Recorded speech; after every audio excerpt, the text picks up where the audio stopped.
నమ్మదగిన దేవుడు తన సేవ కొరకు ప్రత్యేకించిన వారికి సర్వ సమృద్ధినియ్యగలడు. ఆయన సేవ చేసే ధన్యతను కలిగి ఉన్నందుకు సంతోషిస్తున్నాను. ఆయనను మనసారా స్తుతిస్తున్నాను.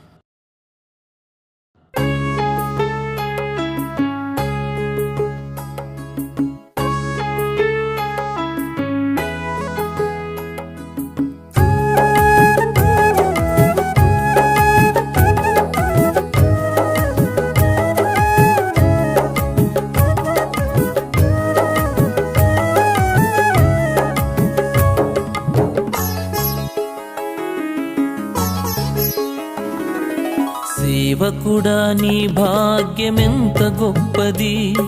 సేవ చేయు నీ బ్రతుకు ధన్యమైనది. సేవకుడా, నీ భాగ్యమెంత గొప్పది.